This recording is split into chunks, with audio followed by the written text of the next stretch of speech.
Buenas tardes. En la clase de hoy vamos a ver uniones químicas. Cuando hablamos de uniones químicas o enlace químico, nos vamos a referir a las fuerzas de atracción que mantienen unidos a los átomos dentro de los compuestos. Se pueden clasificar en enlace interatómico o intermolecular. Si es interatómico, las fuerzas van a estar entre los átomos que forman un compuesto, y los enlaces que vamos a ver hoy son el iónico, covalente y metálico. Cuando hablamos de enlace intermolecular, son fuerzas que mantienen unidas las moléculas entre sí, y vamos a ver puente hidrógeno, fuerzas de dispersión de London, dipolo-dipolo, entre otras. Para poder representarlos a estos enlaces, lo que vamos a utilizar son los símbolos de Lewis. En el caso de los símbolos de Lewis, nosotros vamos a poner el símbolo del elemento y alrededor los electrones que tiene ese elemento en la última capa de valencia. Por ejemplo, el azufre, que tiene 6 electrones en su última capa, vamos a poner 6 puntos alrededor del símbolo del azufre. Podemos poner puntos, podemos poner cruces, eso es indistinto. Cuando nosotros tengamos dos electrones que estén juntos, les vamos a denominar par electrónico, y eso va a ser muy importante para lo que vamos a ver a continuación. Cuando tengamos uno solo, vamos a hablar de un electrón desapareado. Entonces, en los diagramas de Lewis vamos a representar con puntos o con cruces o con asteriscos los electrones del último nivel de energía de cada elemento. Esos electrones son los que van a formar el enlace posteriormente. En el caso del magnesio, que tenemos dos, podemos ponerlos los dos a la derecha o cruzados. En el cloro, que tiene 7, podemos poner de a pares y uno desapareado, etc. Generalmente lo que vamos a hacer después, una vez que comencemos a practicar un poquito más con las uniones, los vamos a poner de manera tal que se nos haga más fácil establecer las uniones después. En el caso del número de valencia, es el número de electrones que va a tener un elemento representativo, y en el caso de los elementos representativos indica el grupo en el cual están. Nosotros vamos a hablar de los estados de oxidación cuando hablemos de las cargas que va a tener cada uno de estos elementos. ¿Qué es lo que van a hacer cada uno de nuestros elementos de la tabla periódica? Estos átomos, cuando se unan con otros, van a ganar, perder o compartir electrones, siempre tratando de llegar al número de electrones de la última capa que tiene un gas noble, es decir, 8 electrones en su capa de valencia. Todos los gases nobles, excepto el helio, tienen 8 electrones en su capa de valencia, y muchos de los átomos que sufren reacciones van a terminar teniendo 8 electrones de valencia también. Por lo tanto, la regla del octeto lo que nos dice es que los átomos van a ganar, perder o compartir electrones hasta estar rodeados por 8 electrones de valencia. En los enlaces interatómicos, entonces, vamos a ver el iónico, covalente y metálico. En el caso del iónico, va a resultar de la atracción electrostática entre iones. Como vamos a tener cargas formales, es decir, cargas netas en cada uno de los participantes, va a haber una atracción electrostática. Va a haber una transferencia neta de un electrón de un átomo o un grupo de átomos a otro. En el caso del enlace covalente, se van a compartir electrones entre dos átomos, y en el enlace metálico se van a producir cuando los metales se combinen entre sí. Una regla muy útil para clasificar los enlaces es la diferencia de electronegatividades entre los elementos que forman un enlace. Siempre vamos a restarle al de electronegatividad más alta el que tenga la electronegatividad más baja. Si la diferencia entre ellos está entre 0 y 0,4, el enlace va a ser covalente no polar. Si está entre 0,4 y 1,7, el enlace va a ser covalente polar, y si es mayor a 1,7, el enlace va a ser iónico. Explicado de otra forma, si nosotros tenemos dos átomos que están pugnando, están peleando por un electrón, si tienen más o menos la misma electronegatividad, los dos van a tirar con la misma fuerza, por lo tanto los van a compartir prácticamente de forma equitativa. En el enlace covalente polar hay uno de los átomos que tiene mayor electronegatividad que el otro, por lo tanto tira con más fuerza ese electrón, y ese electrón va a pasar mayor tiempo cerca del átomo que tiene mayor electronegatividad. En el enlace iónico es tanta la diferencia de electronegatividad entre uno y otro que el que tira con mayor fuerza se termina quedando con ese electrón. En algunos libros vamos a ver que este valor de 1,7 puede ser tomado como un valor de 2 en la diferencia de electronegatividades, pero para nosotros lo vamos a tomar dependiendo de cada uno de los casos. No se hagan problema que en los ejercicios vamos a evitar ponerle moléculas donde sus elementos tengan una diferencia de electronegatividad que quede entre 1,7 y 2. Siempre van a estar o por debajo de 1,7 para que lo clasifiquen como covalente polar, o por arriba de 2 para que no tengan dudas de que es iónico. En el enlace iónico van a depender de las propiedades de los elementos que intervienen en la unión. Generalmente se establece entre metales y no metales, y los elementos involucrados ceden o ganan electrones. Por ejemplo, el sodio, cuando se une con el cloro, el sodio pierde su último electrón, el cloro lo gana, por lo tanto el sodio queda con carga positiva y el cloro como cloruro con carga negativa. Para representarlo vamos a poner corchetes alrededor de el que tenga la carga negativa, y el que tiene la carga positiva en este caso va a quedar sin los corchetes. De esta forma, el sodio, al perder un electrón, se va a quedar con 8 electrones en su última capa, que no están representados acá, y el cloro, al ganar un electrón, queda con 8, llegando a cumplir con la regla del octeto.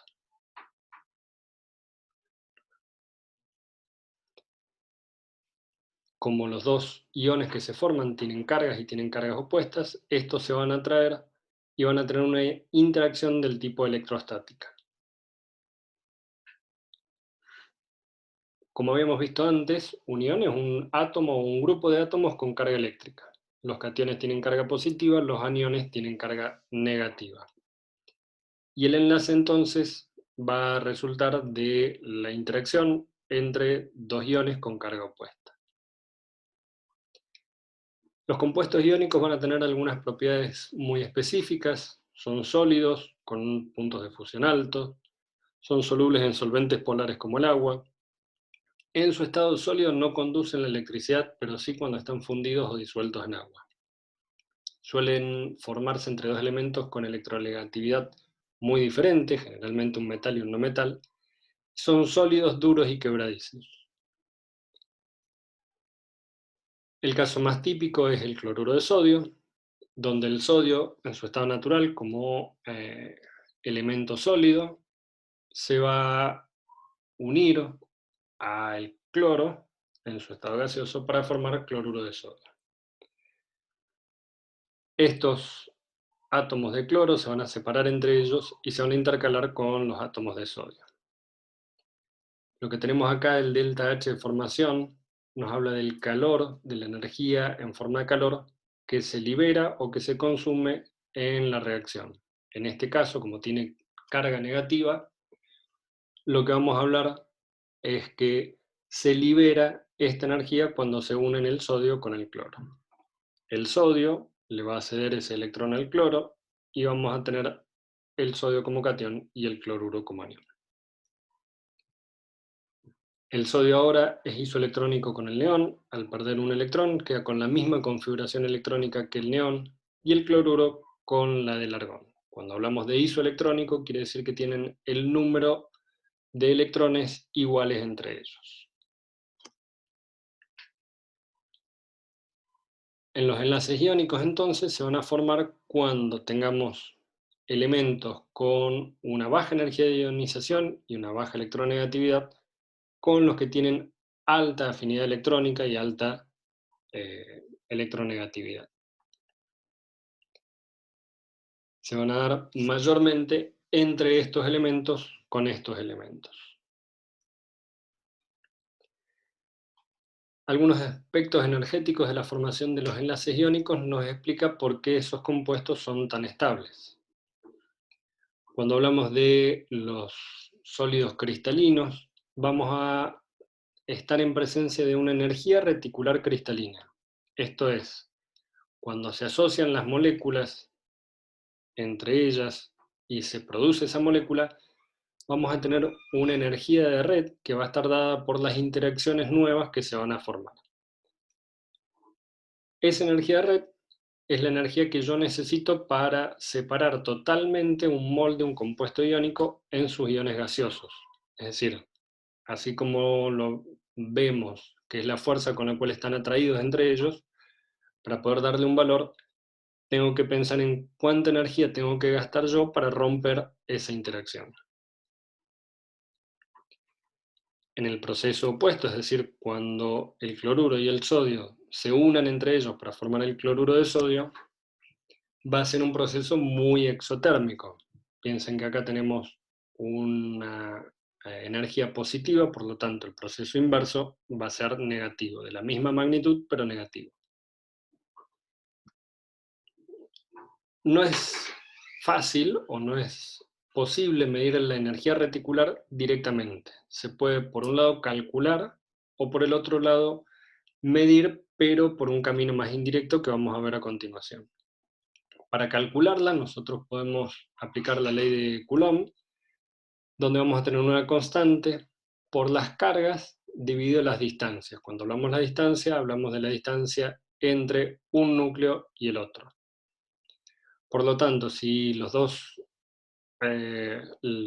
sólidos iónicos tienen la misma carga en sus iones, por ejemplo el sodio y el cloruro y el sodio y el yoduro, va a ser mayor la interacción mientras más pequeña sea la distancia, es inversamente proporcional a esa distancia. Por lo tanto, la unión entre el cloro y el sodio es más fuerte que entre el yodo y el sodio. En el caso de las estructuras cristalinas, como vamos a ver en la próxima clase, se van a formar sólidos donde van a estar intercalados los elementos de cada uno de esos sólidos. En este caso, el sodio con el cloro. Para poder comprender cómo se van a formar y cómo va a ser esa energía, como dijimos anteriormente, esa energía no la podemos medir directamente y es la que teníamos, donde el sodio sólido se va a conjugar con el cloro gaseoso para producir cloruro de sodio.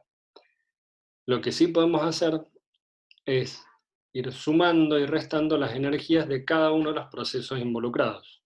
Este ciclo se conoce como el ciclo de Born-Haber y es quien diseñó esta estrategia para poder calcular la energía de red del cloruro de sodio.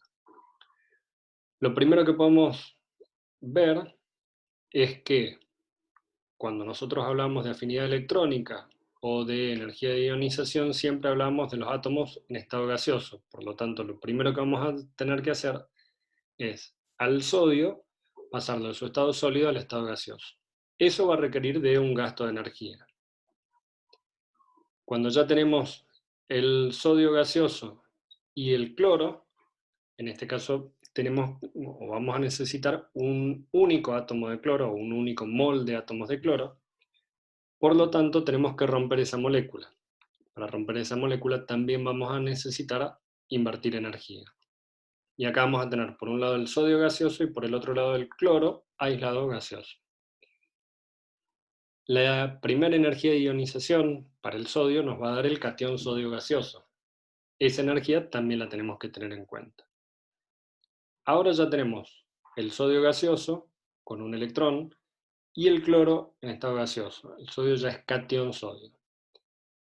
Vamos a tener que tener en cuenta la afinidad electrónica, es decir, la energía que nos va a liberar el cloro cuando reciba este electrón. y se convierta en cloruro. Esta es la energía que está acá. Finalmente, cuando tenemos el sodio gaseoso y el cloro gaseoso, los dos como iones, esta energía que tenemos acá es la energía de red del cloruro de sodio. Y esto nos va a dar la energía de formación o el delta H de formación del cloruro de sodio.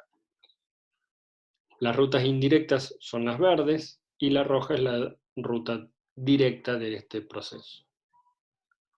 Por la ley de Hess, que como vamos a ver posteriormente, nos dice que los cambios de entalpía, los cambios energéticos de cada uno de estos 5 pasos diferentes es igual a la ruta del camino directo, podemos despejar la energía de red, que es la que nosotros queríamos averiguar a partir de estos cálculos. El delta H de formación lo tenemos, todos los demás son los que podemos obtener, ya sea de la tabla periódica o de diferentes tablas, y esta es la que vamos a encontrar. La energía de red finalmente es 788 kJ por mol, como habíamos visto anteriormente. Por otro lado, vamos a ver que vamos a tener metales del grupo 2A que se unan con no metales del grupo 6A, por lo tanto, estos metales van a poder ceder 2 electrones y los no metales van a poder aceptar 2 electrones. En este caso también vamos a ver que los elementos participantes van a ser isoelectrónicos ahora con diferentes gases nobles. Si volvemos a pensar en la carga de los iones dividido la distancia, como estos son átomos pequeños, la interacción entre el calcio y el oxígeno podemos ver que es bastante fuerte. En el caso de los metales de transición, estos metales siempre van a perder primero electrones de la capa S y después electrones de la capa D, tantos como sea necesario. Por ejemplo, en el hierro, los 2 primeros electrones que va a perder para formar el hierro más 2, los pierde de el 4s2. Para formar el hierro más 3, va a perder esos 2 electrones y uno del orbital D.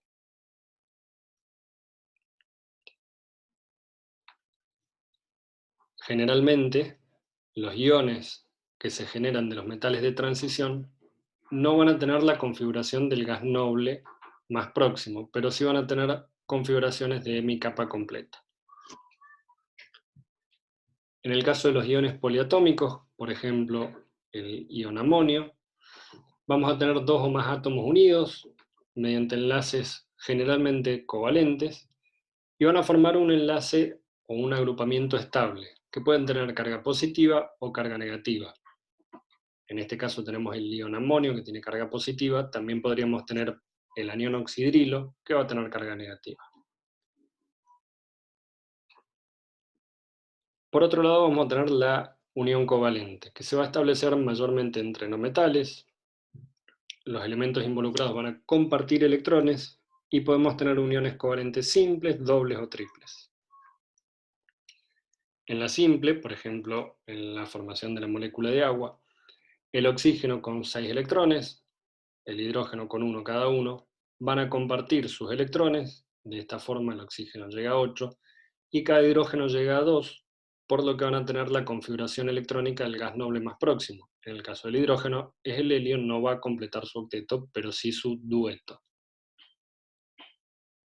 Estos electrones libres que no están compartidos en los enlaces van a ser muy importantes cuando veamos la polaridad de las moléculas. En los enlaces covalentes dobles, por ejemplo la molécula de oxígeno, se van a compartir 2 pares de electrones. Cada vez que hablemos de enlaces covalentes tenemos que pensar que se comparten de a pares.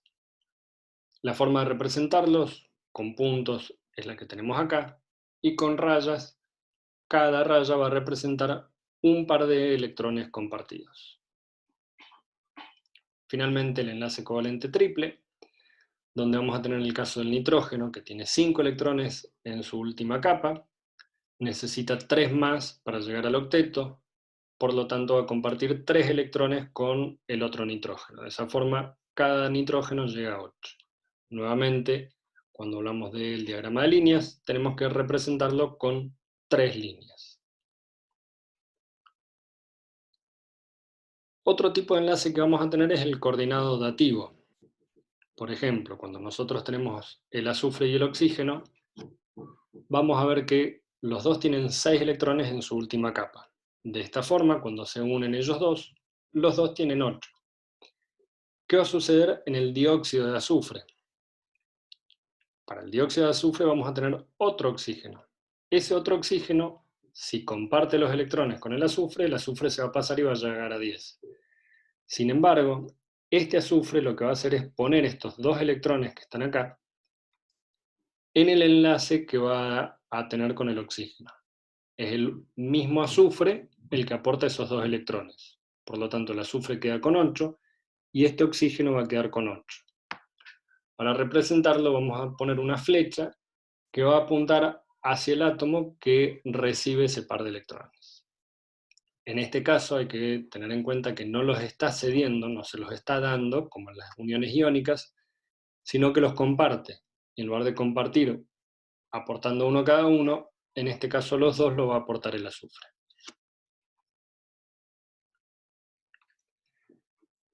Las uniones covalentes además se pueden clasificar en polares y no polares.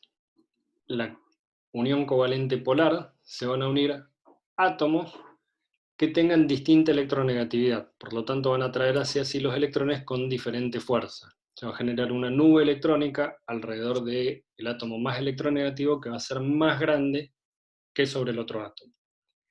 En la no polar lo van a compartir con igual intensidad. Esto nos da origen a las fuerzas de Van der Waals, que son las que vamos a ver a continuación.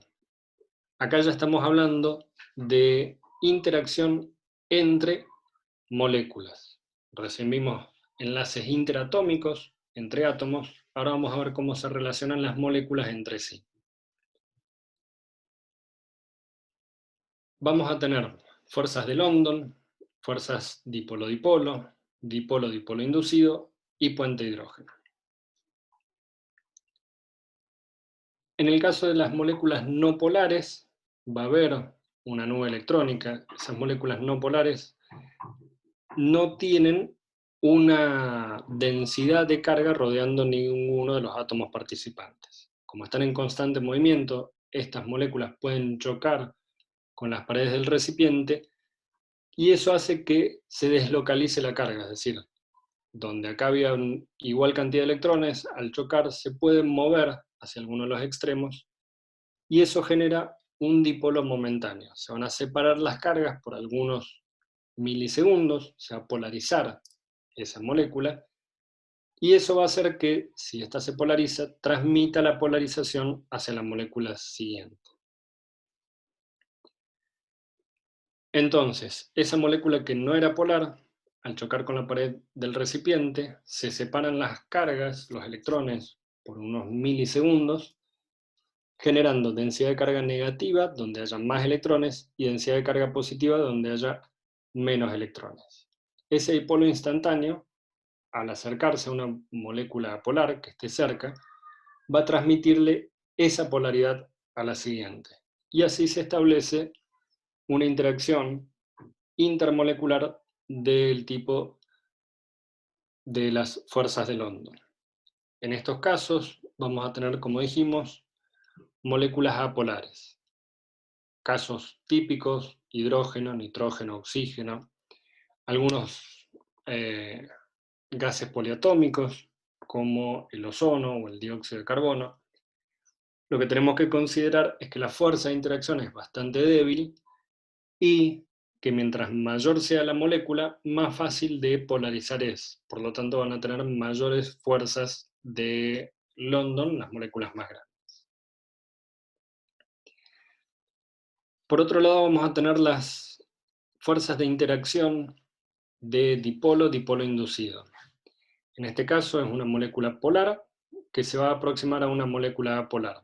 Y este le va a alterar la carga en la molécula apolar. Cuando el dipolo entonces se acerca a la molécula polar, le va a cambiar la densidad de carga a la apolar, y eso hace que se unan ambas moléculas. Finalmente vamos a tener los puentes hidrógenos, que los puentes hidrógenos son un caso especial de las dipolo-dipolo. En el caso de las uniones dipolo-dipolo son dos moléculas dipolares que interaccionan entre ellas alineando sus densidades de cargas en cargas opuestas. En el caso del puente hidrógeno se va a dar específicamente cuando tengamos un átomo de hidrógeno unido covalentemente a un elemento que sea muy electronegativo, con dobletes electrónicos sin compartir y de pequeño tamaño. Esas condiciones las cumplen solamente el flúor, el oxígeno y el nitrógeno. Es decir, que los puentes hidrógenos van a ser entre moléculas que tengan hidrógenos unidos a oxígeno, flúor o nitrógeno. Esos enlaces puente hidrógeno, como dijimos anteriormente, también van a ser por densidades de cargas.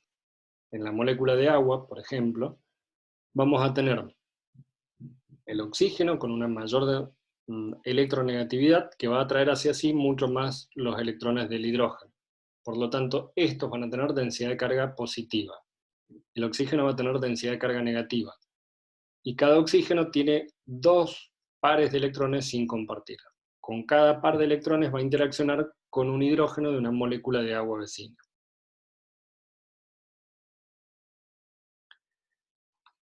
En el caso de las moléculas de agua, la mayoría de las propiedades físicas y químicas de la molécula de agua se deben a esos puentes hidrógenos. Cada molécula de agua va a poder formar 4 puentes hidrógeno, 2 con los pares de electrones no compartidos del oxígeno y 1 con cada uno de los hidrógenos. Hasta aquí hemos llegado con la clase de enlaces. En la próxima clase lo que vamos a ver es cómo se orientan esas moléculas en el espacio dependiendo de los enlaces que tengan entre ellos.